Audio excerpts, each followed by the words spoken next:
ووسم كل شيء ما عداه بالفناء والعدم، كما قال عز شأنه كل شيء هالك إلا وجهه وكل نفس ذائقة الموت، وقال كل من عليها فان ويبقى وجه ربك ذو الجلال والإكرام. سبحان الله الذي منه خلقت العباد وإليه المعاد، فمن يعمل مثقال ذرة خيرا يراه ومن يعمل مثقال ذرة شرا يراه.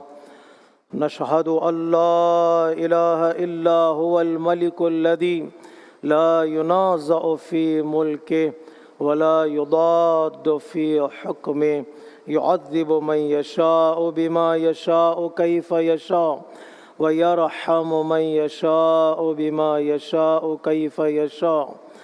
تعذيبه المسيئين عدل وعفوه فضل، ونشهد أن محمدا سيد المرسلين وخير المبشرين والمنذرين، صلى الله عليه وآله الهداة المهديين. من ركب سفينتهم نجا واهتدى ومن تخلف عنها ضل وغرق وهوى. أوصيكم عباد الله بالاعتصام بالتقوى فإنه حبل متين وعروة أثقى. أما بعد، فقد قال الله تبارك وتعالى في محكم كتابه: بسم الله الرحمن الرحيم، يا أيها الذين آمنوا اتقوا الله وكونوا مع الصادقين. صدق الله العلي العظيم.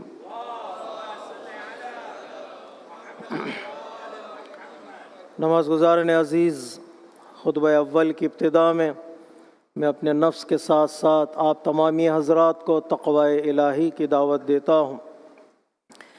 یہ دن اور آنے والا دن ہمارے اور آپ کے نوے امام محمد تقی الجواد علیہ الصلاۃ والسلام سے منسوب ہے۔ اللہم صلی علی محمد، جن کا ایک عظیم لقب تقی ہے۔ پرہیزگاروں کے لیے، جو لوگ اللہ سے ڈرتے ہیں، ان کے لیے اسوہ حسنہ ہے۔ آپ کی ایک وصیت کا ایک ترجمہ آپ کی خدمت میں پیش کرنے کی سعادت حاصل کر رہا ہوں کہ امام سے ایک شخص نے پوچھا: اوصنی، مولا مجھے وصیت کریں۔ قال وتقبل، امام نے فوراً اس شخص سے کہا: کیا میری وصیت کو قبول کرو گے؟ میری وصیت پر عمل کرو گے؟ وصیت صرف تھیوری نہیں ہوتی ہے، وصیت میں پریکٹس ضروری ہے۔ وصیت در حقیقت پریکٹیکل ہے، جو بھی آدمی سنتا ہے اس پر عمل کرنا ہے۔ لیکن امام نے ایمفسائز کیا، یاد دلایا، وصیت کرنا ہمارا کام ہے، لیکن تم اگر ایشورنس دو گے، اگر وعدہ کرو گے تو اس پر عمل کرو گے تو وصیت بیان ہوگی۔ اسی طرح سے بی بی نے بھی فرمایا تھا، جب کسی خاتون نے آپ سے پوچھا مجھے وصیت کریں، وہ کچھ ایسی باتیں بتائیں جس سے میری زندگی کامیاب ہو سکے، تو بی بی نے پوچھا تھا تعمل، کیا اس پر عمل کرو گے؟ اگر عمل نہ کرنے کا پہلے سے ارادہ ہو تو پھر وصیتوں کا کوئی فائدہ نہیں ہے۔ وصیت عمل کے لیے، وصیت پریکٹس کے لیے، اور وصیت ایکشن کے لیے ہوتی ہے۔ امام نے فوراً پوچھا وتقبل، کیا عمل کرو گے؟ قال نعم، مولا ہاں، میں آپ کی وصیت پر عمل کرنے کے لیے تیار ہوں۔ قال، امام نے 5 نصیحتیں فرمائیں، جو خوبصورت وصیتیں امام کی ہیں، نصیحتیں امام کی ہیں، لائف چینجنگ ہیں، خصوصی طور پر اس زمانے میں جہاں پر مشکلات ہیں، پریشانیاں ہیں، غم ہیں، تو امام نے ان وصیتوں کے ارشاد فرمایا۔ ہمارے لیے کارساز وصیتیں ہیں امام کی۔ امام فرماتے ہیں پہلی وصیت توسط الصبر، دیکھو صبر کو اپنے لیے تکیہ گاہ قرار دو، صبر سے ٹیک لگاؤ، اس لیے کہ انسان جو تکیہ، جو پلو اپنے پیچھے رکھتا ہے، جو دیوار کا ٹیک لگا کر بیٹھتا ہے سکون کے لیے، اطمینان کے لیے، جو لوگ دیوار کو ٹیک لگائے بیٹھے ہیں وہ شاید اس بات کو اچھی طرح سمجھ سکتے ہیں کہ وہ جب ٹیک لگا لیتے ہیں تو تھوڑا کمر کو اطمینان ملتا ہے، سکون ملتا ہے۔ امام فرماتے ہیں زندگی میں پریشانیاں ہیں، مشکلات ہیں، تھوڑا ٹیک لگاؤ۔ کس چیز سے ٹیک لگائے؟ آدمی سہارا ڈھونڈتا ہے، آدمی سورس ڈھونڈتا ہے، آدمی کسی کی مدد ڈھونڈتا ہے۔ امام فرماتے ہیں بہترین مددگار، بہترین سہارا، بہترین تکیہ گاہ، بہترین پلو جس سے تم ٹیک لگا سکتے ہو وہ صبر ہے۔ اپنی زندگی میں پیشنس کو آنے دو، حاصل کرو۔ جب صابر بن جاؤ گے، صبر کو ٹیک لگاؤ گے تو تمہارے دل کو، تمہارے نفس کو اطمینان ملے گا، سکون ملے گا۔ صبر سے بہتر کوئی سہارا نہیں انسان کے لیے اس دنیا میں۔ امام نے فرمایا توسد صبر، صبر کو اپنا تکیہ گاہ بناؤ۔ اور نہج البلاغہ میں مولا کائنات فرماتے ایمان کو اگر دو حصوں میں تقسیم کیا جائے تو ایک حصہ اس کا صبر ہے اور دوسرا حصہ شکر ہے۔ ایمان کا ایک حصہ صبر ہے اور دوسرا حصہ شکر ہے۔ اگر صبر نہ ہو تو گویا ایسا ہے کہ انسان کے بدن پر سر نہیں ہے، اگر صبر ہے تو ایمان کا سر باقی ہے۔ اور جس کی زندگی میں صبر اور شکر دونوں شامل ہو جاتے ہیں اس کا ایمان کمپلیٹ اور مکمل ہو جاتا ہے۔ مولا نے فرمایا ایمان کے دو حصے، پیغمبر اسلام اس حدیث میں فرماتے ہیں الصبر رأس الایمان، اصل جو سرمایہ، کیپٹل آف دا ایمان اینڈ دا فیتھ وہ پیشنس اور صبر۔ اگر صبر نہیں ہے تو انسان کا ایمان ہاتھ سے چلا جاتا ہے۔ تو مشکلات میں، پریشانیوں میں صبر کو تکیہ گاہ بناؤ، نمبر 1۔ نمبر 2 وَأَتَنِقِ الْفَقْرَ، فقر کو گلے لگاؤ، embrace the poverty، embrace the neediness۔ تو یہ امام نے اس لیے جملہ ارشاد فرمایا، بعض لوگوں نے اس کا ٹرانسلیٹ کیا فقر یعنی پاورٹی، فقر یعنی نیسیسٹی، فقر یعنی جو انسان کے پاس کمی رہ گئی ہے اس کو گلے لگاؤ۔ کمی سے ہم دور نہیں بھاگ سکتے، انسان کوشش کرتا ہے، تلاش کرتا ہے، لیکن پھر بھی اس کی زندگی میں کچھ کمیاں رہ جاتی ہیں۔ کون ہے اس دنیا میں جو یہ کہہ سکے کہ میری زندگی پرفیکٹ ہے، میری زندگی میں کوئی عیب نہیں ہے؟ اگرچہ انسان اچھی چیزوں کو ڈھونڈتا ہے، پریشانیوں کو اسے اگنور کرنا ہے۔ طبیعت، نیچر نے ہمیں لیسن دیا ہے۔ ایک گلاب کے درخت میں گلاب ایک ہوتا ہے لیکن کانٹے ہزاروں ہوتے ہیں، لیکن اس درخت کو کانٹوں کا درخت نہیں کہا جاتا، گلاب کا درخت کہا جاتا ہے۔ چیزیں اچھی دیکھو، اچھی سلیکٹ کرو۔ گلابی کہیں گے کانٹوں کا تذکرہ نہیں ہوتا ہے۔ انسان کی زندگی میں پریشانیاں ہیں، کمیاں ہیں، ڈیفیکلٹیز ہیں، لیکن امام فرماتے اس سے بھاگ نہیں سکتا بندہ، اس کو گلے لگاؤ تو پریشانی گھٹ جاتی ہے، پریشانیاں ویک ہو جاتی ہیں، پریشانیاں کمزور پڑ جاتی ہیں، انہیں گلے لگانا پڑتا ہے۔ بعض لوگ کہتے ہیں نہیں، بعض کامنٹیٹر فقر صرف مال کا نہیں ہے، فقر یعنی اسپریچول فقر ہے، انسان کے اندر ایک جو روحانی طور پر کمی پائی جاتی ہے اس کے لیے انسان کو اپنے گلے لگانا ہے، اسے دور کرنا ہے اس فقر کو۔ ہم سب فقیر ہیں، کوئی دنیا میں غنی نہیں ہے، کوئی دنیا میں امیر نہیں ہے، کوئی دنیا میں خدا کے سامنے سب کے سب نیڈی ہیں، سب کے سب ڈیپینڈنٹ ہیں۔ انتم الفقراء الی اللہ، تم سب کے سب فقیر ہو بارگاہ پروردگار میں، تمہیں حاضر ہونا ہے اور اس فقر کو گلے لگاؤ۔ اس لیے پیغمبر اسلام نے فرمایا جو انسان کا کنیکشن ہے اللہ تبارک و تعالیٰ سے وہ فقر اور غنا کا کنیکشن ہے۔ پتہ نہیں کنیکٹیویٹی ہوتی ہے، کیوں ایک انسان دوسرے انسان سے کنیکٹ ہو جاتا ہے۔ بندے کا رب سے جو کنیکشن ہے وہ فقر اور غنا کا کنیکشن ہے۔ ہم ڈیپینڈنٹ ہیں اور وہ انڈیپینڈنٹ ہے، اور ہم ڈیپینڈنٹ کے لیے ضروری ہے کہ وہ ایک ایسے ذات سے متصل ہو جائے جو ڈیپینڈنٹ نہیں ہے۔ اس لیے دو مناجات مولا امیر المؤمنین میں یہ لفظ آیا، یہ جملہ آیا ہے مولائی مولائی انت الغنی وانا الفقیر۔ اگر کوئی غنی ہے تو وہ اللہ ہے اور میں فقیر ہوں۔ وَهَلْ يَرْحَمُ الْفَقِيرَ إِلَّا الْغَنِي، اس فقیر پر سوائے غنی کے کوئی رحم کر سکتا ہے؟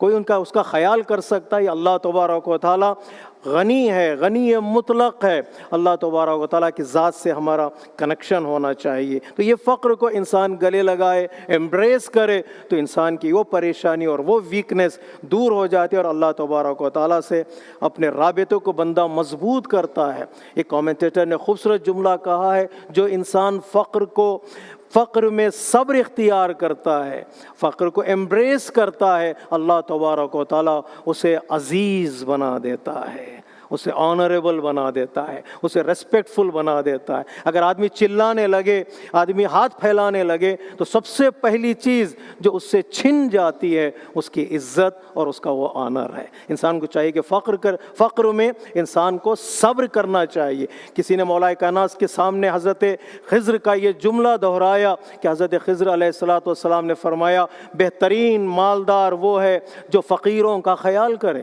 اپنے مال کو شیئر کرے، اپنے مال کو ڈسٹریبیوٹ کرے۔ فقیر سے نہیں کہا گیا ہے کہ تم امیر کے دروازے پر جاؤ، امیر سے کہا گیا ہے کہ تم فقیر کے دروازے پر جاؤ۔ اہل بیت علیہ السلام نے رات کی تاریکی میں فقیروں کے، مساکین کے، یتیموں کے دروازوں کو ڈھونڈا ہے، تلاش کیا، خود اہل بیت گئے ہیں۔ ہاں، کبھی فقیر بھی ممکن ہے ان کے گھروں پر آ جائے جو لوگ صاحب حیثیت ہیں۔ تو حضرت خضر علیہ السلام نے فرمایا، بہترین انسان وہ ہے جو اپنے مال کو فقیروں میں ڈسٹریبیوٹ کرے، شیئر کرے۔ تو مولا کائنات نے فرمایا، جملہ بہترین ہے، اس سے بہتر جملہ فرماؤں؟ صحابی نے کہاں فرمائی؟ مولا کائنات نے فرمایا، بہترین فقیر وہ ہے جو صبر کو اختیار کرے، اپنے احتیاج کو دوسروں کے سامنے بیان نہ کرے۔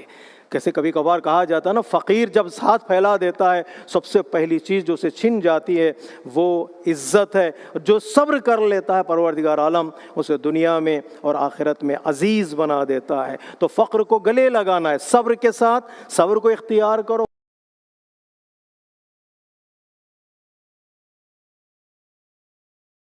شہوات، اپنی خواہشات کو کنٹرول کرو یا ٹھکرا دو۔ کبھی کبھار ایسی شہوتیں ہیں، ایسے ٹیمپٹیشنز ہیں، ایسے ڈیزائرز ہیں جسے کم کرنے کا حکم نہیں دیا۔ امام فرماتے ہیں انہیں ٹھکرانا پڑے گا، انہیں ریجیکٹ کرنا پڑے گا۔ چلو کر کے دیکھتے ہیں، یہ تو مکروہ ہے، یہ تو اس میں گناہ کم ہے، یہ تو چھوٹا گناہ ہے، یہ تو بڑا گناہ ہے، یہ کہہ کر انسان کبھی کبھار ممکن ہے ڈیزائرز کی طرف جائے۔ امام فرماتے ہیں کچھ شہوتیں ایسی ہیں جنہیں تمہیں ریجیکٹ کرنا پڑے گا، تمہیں ٹھکرانا پڑے گا۔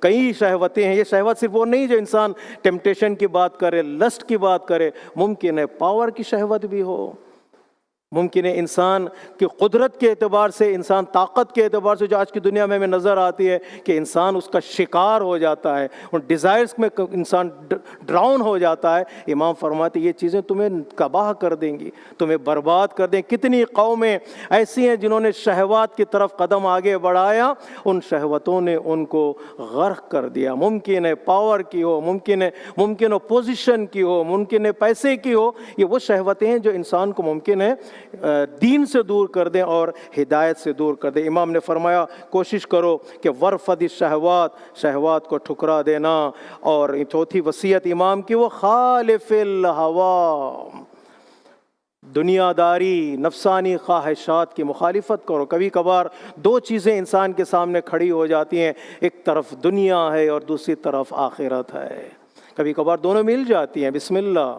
کبھی کبھار صرف دنیا ہے، آخرت کا تصور نہیں ہے، بسم اللہ۔ کبھی آخرت ہے، دنیا وہاں نہیں ہے، بسم اللہ۔ کبھی کبھار دونوں آپس میں ٹکرا جائیں تو امام فرماتے ہیں اس دنیا داری اور خواہشات نفس کی تمہیں مخالفت کرنی ہوگی، تمہیں اگینسٹ کھڑا ہونا ہوگا۔ نہج البلاغہ میں مولا کائنات نے جہاں دنیا کی تعریف کی ہے، دنیا کی مدح کی ہے، اگر دنیا بری جگہ ہوتی، دنیا پر چلنا اگر برا ہوتا تو اللہ تبارک و تعالیٰ اپنے بہترین بندوں کو اس دنیا میں نہ بھیجتا۔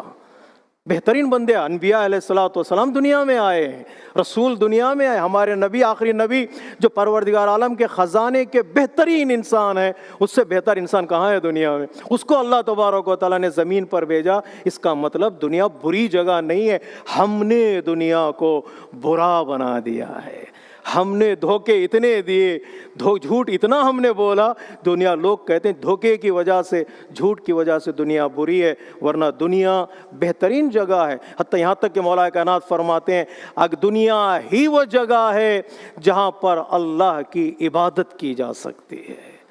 جی چاند پر عبادت کا تصور نہیں ہے، سورج مارس پر عبادت کا تصور فی الحال نہیں ہے، دیکھا جائے گا۔ مولا کائنات فرماتے ہیں دنیا ہی وہ جگہ ہے جہاں تم رہتے ہو، زمین ہی وہ جگہ جہاں تم سجدے کر سکتے ہو۔ یہ توفیق چھن جائے تو پھر کوئی مقام تمہارے لیے سجدوں کا نہیں ہے، نہ قبر میں تمہارے لیے سجدے کا حکم ہوگا، حتیٰ جنت میں بھی سجدہ اور قیام کا حکم نہیں ہے۔ یہ دنیا ہے جہاں پر انسان ثواب کما سکتا ہے، لیکن اگر ٹکرائیں دونوں میں، دنیا اور آخرت میں ٹکراؤ ہو جائے، مولا کائنات فرماتے دنیا ایک طرف ہے اور آخرت دوسری طرف، تو تمہیں دنیا کو چھوڑنا پڑے گا، آخرت کا انتخاب کرنا پڑے گا۔ کیوں آخرت کا انتخاب کرنا پڑے گا؟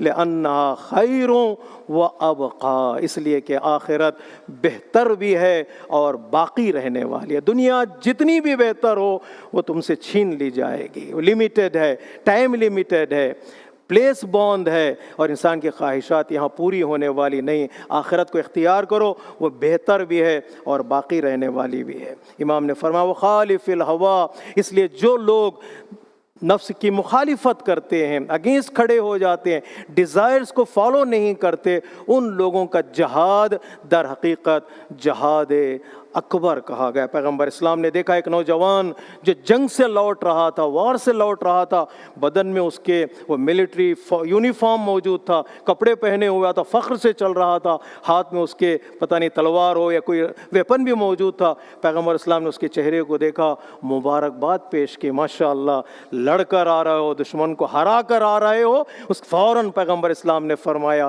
اس سے بڑھ کر ایک جہاد ہے جس پر تمہیں قبضہ کرنا ہے، جس پر تمہیں چلنا ہے اور اس کو ہرانا ہے، تمہارے برتر دشمن کو ہرانا ہے۔ وہ کون ہے سب سے بڑا دشمن جس کو ہرانا ہے؟ پیغمبر اسلام نے فرمایا وہ شیطان ہے، جو باہر کا دشمن ہے، جو تم سے طاقتور ہے، اس کو تمہیں ہرانا ہے، جو جہاد اکبر ہے۔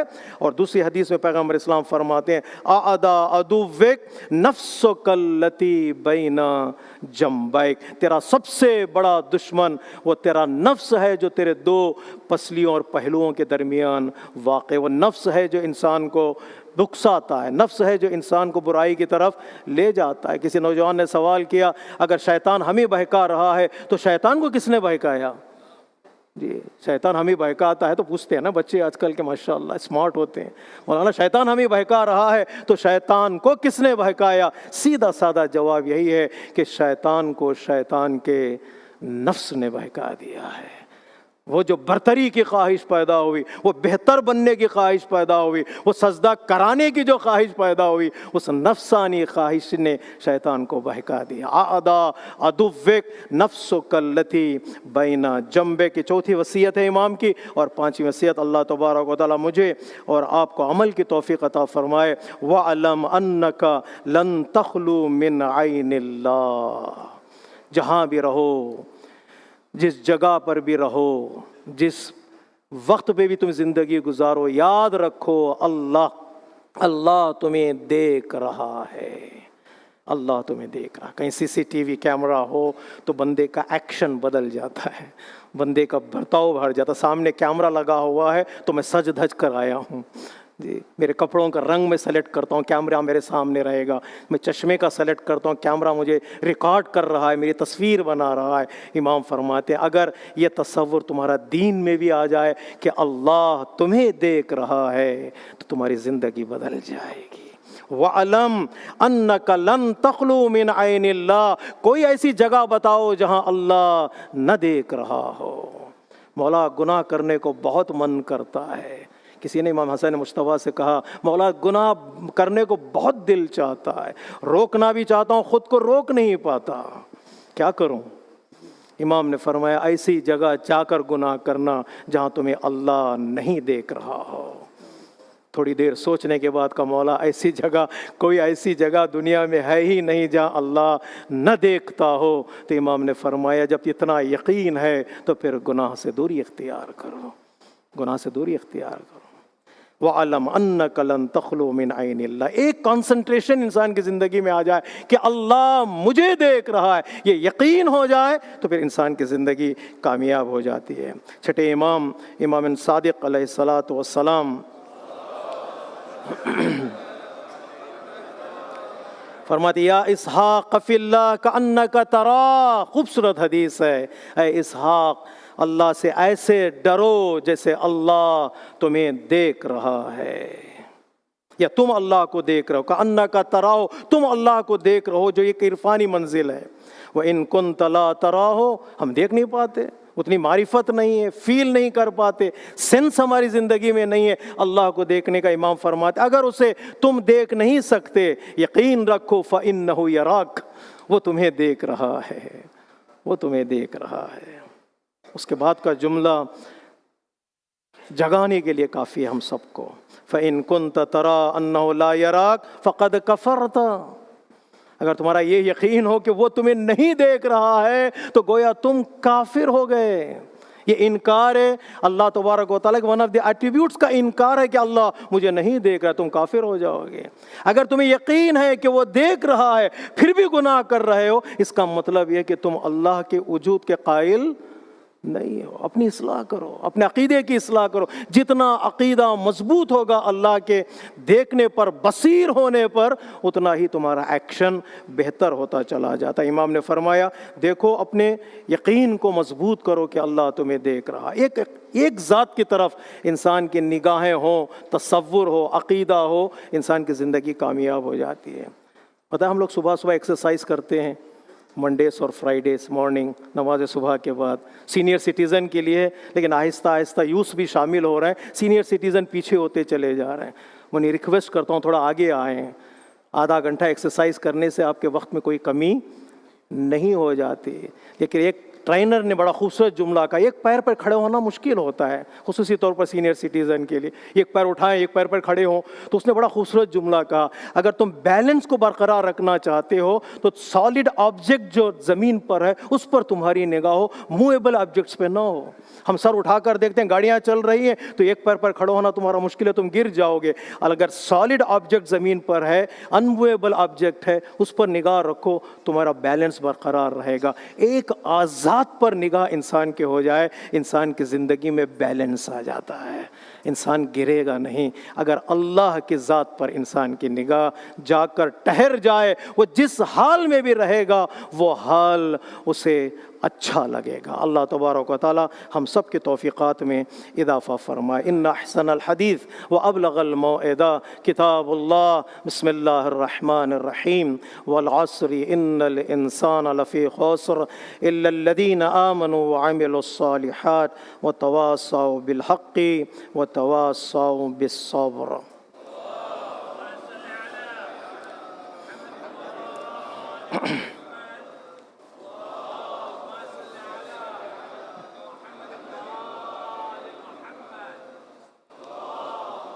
صلی اللہ محمد۔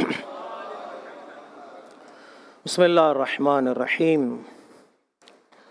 الحمد للہ الذی یجیبنی حین انادی ویستر علی کل عورۃ وانا اعصی ویعظم النعمۃ علی فلا اجازی فکم من موہبۃ ہنیئۃ قد اعطانی وعظیمۃ مخوفۃ قد کفانی وبہجۃ مونقۃ قد ارانی فاثنی علیہ حامدا وَأَذْكُرُهُ مُسَبِّحًا۔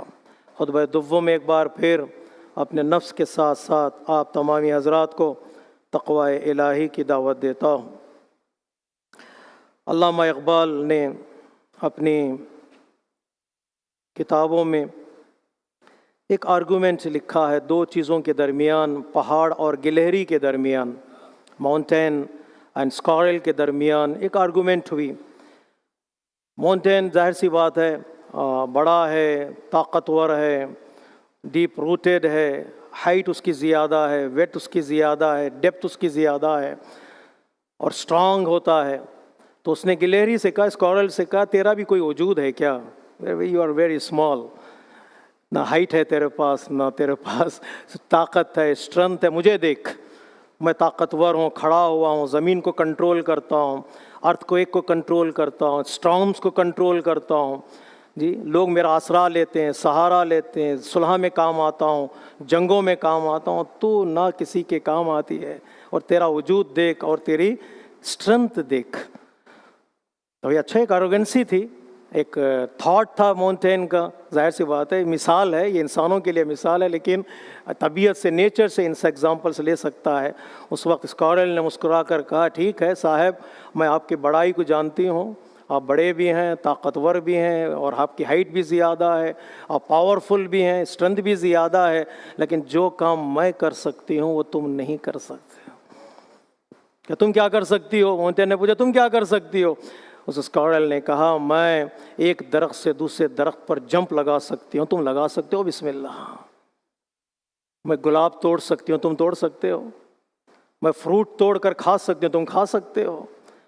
چہل پہل جو باغات میں ہو میرے دم سے ہے، تمہارے دم سے نہیں، تم خاموش ہو، ساکن ہو، جی تمہارے دم میں نہیں کہ 2 قدم تم آگے چل سکو، بڑا ہونے کے باوجود تم آگے نہیں جا سکتے، لیکن میں چھوٹی ہونے کے باوجود چل بھی سکتی ہوں، ناچ بھی سکتی ہوں، اچھل بھی سکتی ہوں۔ اس کے بعد جو میسیج جو علامہ اقبال نے لیا ہے وہ میسیج یہ کہ کوئی کائنات میں کوئی چیز نکمی نہیں ہے، بیکار اللہ نے پیدا نہیں کی ہے، ہر ایک کا اپنا ایک فائدہ ہے، ایک ڈیسٹینیشن ہے، ایک گول ہے۔ دنیا خدا کی بارگاہ میں کوئی بڑا اور کوئی چھوٹا نہیں ہوتا ہے۔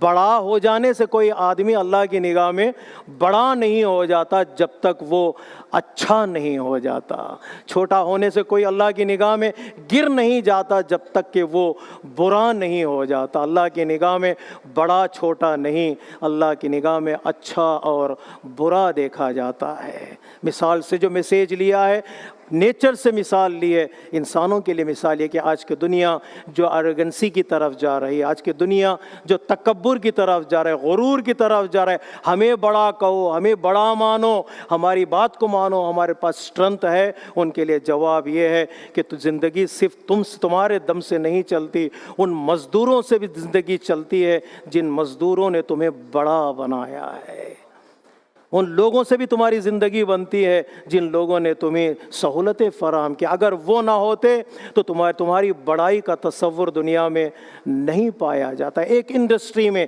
ایک فیکٹری میں کتنے لوگ کام کرنے والے ہوتے ہیں، اگر وہ سب لوگ کاموں سے ہاتھ کھینچ لیں تو تمہاری زندگی اور بڑائی پل میں ختم ہو جاتی ہے، ایک لمحے میں ختم ہو جاتی ہے۔ یہ تصور علامہ اقبال نے دیا کہ کائنات میں بھی جتنے لوگ ہیں وہ بڑے یا چھوٹے نہیں ہوتے، اگر کام میں سب لگے ہوئے ہیں، سب کے سب اللہ کی نگاہ میں ایک ہیں، سب کے سب اللہ کی نگاہ میں ایک ہے۔ ان سعیکم لشتی، ممکن ہے کہ تمہارے کام الگ الگ ہوں، تمہارے ایفرٹس الگ الگ ہوں، تمہاری ایبیلٹیز الگ الگ ہوں، تمہارا رزلٹ بھی الگ الگ ہوگا، لیکن الگ ہو جانے کی وجہ سے کوئی بڑا اور کوئی چھوٹا نہیں ہو جاتا۔ ان اکرمکم عند اللہ اتقاکم، اللہ کی نگاہ میں سب سے بہتر، ریسپیکٹفل اور عزت والا وہی ہے جو اللہ کی نگاہ میں سب سے زیادہ تقوی والا اور پرہیزگار ہوتا ہے۔ یہ نمونہ دیکھنا چاہتے ہیں کہ سب کے سب ایک ہیں اللہ کی نگاہ میں، صرف تقوی کرائٹیریا ہے بڑائی کا اور بزرگی کا، وہ دیکھنا، منظر دیکھنا چاہتے ہیں تو پھر حج پر جانا پڑے گا۔ حج ایک نمونہ ہے، ایک اسوہ ہے، رول ماڈل ہے۔ حج ایک عبادت، ایسی عبادت ہے جہاں پر اللہ سب کو لا کر ایک صف میں کھڑا کر دیتا ہے۔ نماز جماعت بھی ایسے ہی ہے، لیکن اللہ تبارک و تعالیٰ کچھ لوگوں کو بلایا ہے اپنے گھر میں، آؤ دیکھو میرے گھر میں کوئی بڑا کوئی چھوٹا نہیں ہے۔ نہیں، خانہ کعبہ کی زیارت اللہ تبارک و تعالیٰ سب کو نصیب کرے، جو جا رہے ہیں وہ سالمین، وہ غانمین، اپنی عبادتوں کو مکمل کر کے لوٹ کر آئیں، بہترین درس لے کر آئیں، بہترین لیسن وہاں سے لے کر آئیں۔ جیسے آیت اللہ حسن زادہ آمولی سے کسی نے پوچھا تھا، میں مکے پر جا رہا ہوں، حج کے لیے جا رہا ہوں، کوئی وصیت، کوئی نصیحت، کوئی ایڈوائز، لاسٹ منٹ ایڈوائز؟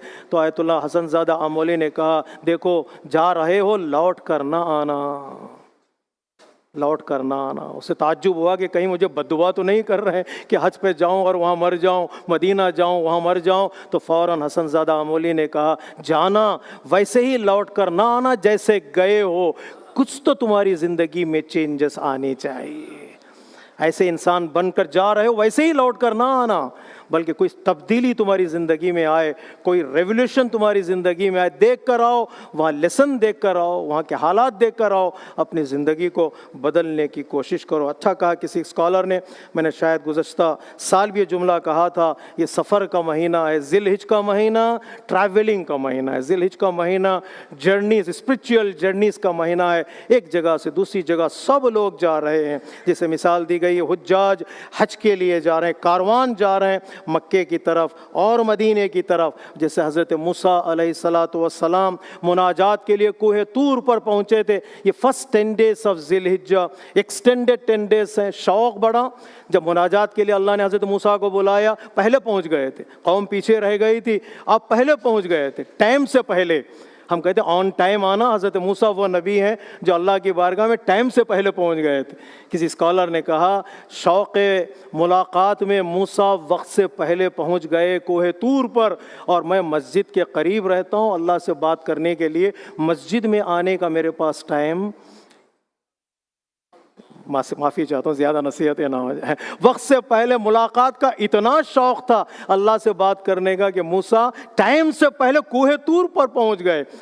جی ماؤنٹ کوہ طور، طور سینا، ماؤنٹ آف سینا یا کوہ طور، وہاں تک پہنچ گئے، اور مسجد کے پڑوس میں رہتا ہوں، اللہ سے بات کرنے کے لیے میں مسجد میں آنے کے لیے تیار نہیں ہوتا ہوں۔ تو موسیٰ پہنچے ایکسٹینڈڈ 10 days، وقت سے پہلے پہنچے، اور بعد میں 10 دن زیادہ مناجات کا شوق حضرت موسیٰ کے اندر بڑھا تو اللہ نے ایکسٹینڈ کیا، اور اسی مہینے میں حضرت زہرا سلام اللہ علیہا مولا کائنات کے گھر جا رہی ہیں۔ ایک ازدواج اور شادی کا موقع بھی ہے کہ بیٹی، ایک خاتون اپنے شوہر کے گھر جاتی ہے گھر بسانے کے لیے، ایک فیملی سٹرکچر کو مضبوط کرنے کے لیے۔ شادی پارٹ آف دا ریلیجن ہے، سنت آف پیغمبر اسلام ہے۔ کسی نے امام صادق سے کہا مولا میں نفس کی تربیت کرنا چاہتا ہوں، اس لہٰذا میں شادی نہیں کروں گا۔ یہ خاتون نے کہا میں نفس کی تربیت کرنا چاہتی ہوں، شادی نہیں کروں گی، یہ شادی کر کے کیا فائدہ ہے، انسان بزی رہے گا، مصروف ہو جائے گا۔ امام نے فرمایا اگر ایسا ہوتا تو پھر کبھی شہزادی کبھی شادی نہ کر، تم حضرت فاطمہ سے بھی بڑی ہو گئی کہ تم وہ شادی کر رہی ہیں اور تم شادی کا انکار کر رہے ہو۔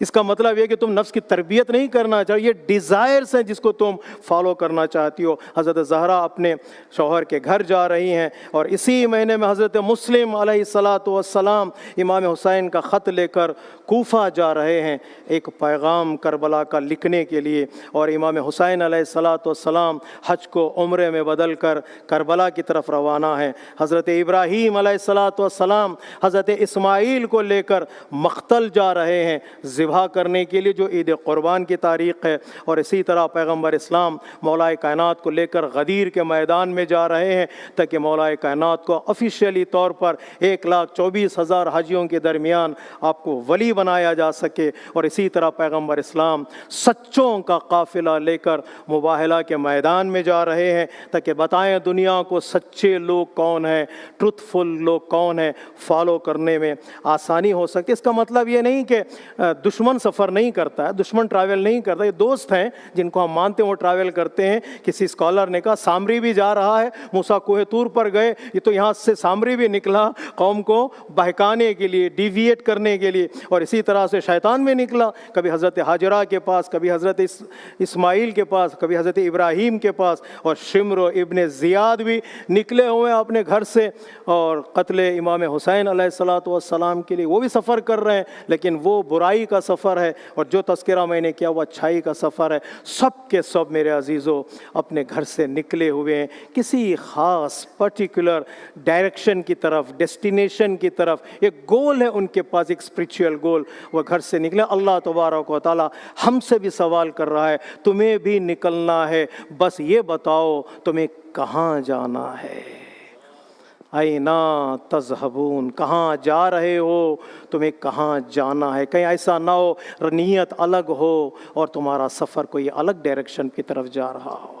تمہارا مقصد الگ ہو، تم الگ راستے پر کھڑے ہوئے ہو۔ اینا تذہبون کا معنی نکلنے سے پہلے سوچ لو جس ڈائریکشن کی طرف تم جا رہے ہو وہ اللہ کی طرف پہنچنے والا ہے یا شیطان کی طرف پہنچنے والا ہے۔ کسی نے بڑا خوبصورت جملہ کہا، معافی چاہتا ہوں زیادہ نصیحتیں نہ ہو جائیں، قدم سوئے مرقد، نظر سوئے دنیا، میرا بدن کہہ رہا ہے مرنے کے لیے تیار ہو جاؤ، ڈھل رہا ہے، دن بدن بدن ڈھلتا ہے، لیکن نظر دنیا کی طرف ہے، کتنا بچاؤں، کس کا لوٹوں، کس کا کھاؤں، کہاں جاؤں، کتنی جیب بھروں، قدم سوئے مرقد نظر سوئے دنیا، کہاں جا رہا ہے کدھر دیکھتا ہے، تم جا کہاں رہے ہو، دیکھ کہاں رہے ہو۔ اگر انسان یہ سوچ لے کہ یہ مجھے کہاں جانا ہے اور میری ڈائریکشن کیا ہے، انسان کی زندگی کامیاب ہو جاتی ہے، اپنے لیے انڈیویجول لائف میں، فیملی لائف میں، سوشل لائف میں، پولیٹیکل لائف میں۔ یہ بھی تصور کرے آج کی دنیا کس ڈائریکشن میں جا رہی ہے، خدا کی طرف جا رہی ہے یا شیطان کی طرف، جسٹس کی طرف جا رہی ہے یا ظلم کی طرف، گڈ کی طرف جا رہی ہے یا ایول کی طرف، جی ٹروتھفلنس کی طرف جا رہی ہے یا جھوٹ کی طرف۔ تو انسان تصور کرے یا اندازہ لگا، اینالائز کرے دنیا کس ڈائریکشن میں جا رہی ہے۔ بچا کر لوگ خوش کم ہو رہے ہیں، مار کر لوگ تالیاں بجا رہے ہیں۔ دیکھیے یہ انسانیت کی طرف جا رہی ہے، کس ڈائریکشن کی طرف جائے۔ اس لیے اللہ تبارک و تعالیٰ نے قرآن مجید میں یہ اس بات کی طرف اشارہ کیا، آخری جو حکومت ہوگی وہ عدل والی حکومت ہوگی، اور احادیث میں بھی بتایا ڈائریکشن تمہارا عدل کی طرف ہونا چاہیے، اس راستے پر چلتے چلے جاؤ، تمہاری ملاقات امام زمانہ عجل اللہ تعالی فرجہ شریف سے ہوگی۔ اللہم صلی علی سید المرسلین و شفیع المذنبین نبیا محمد صلی اللہ علیہ وآلہ وسلم وعلی امام المسلمین وقائد الغر المحجلین امیر المؤمنین علی ابن ابی طالب وعلی سیدۃ نساء العالمین وبدعۃ خاتم النبیین سیدتنا فاطمہ بنت رسول اللہ وعلى الحسن المجتبى والحسين الشهيد بكربلاء سيداي شباب أهل الجنة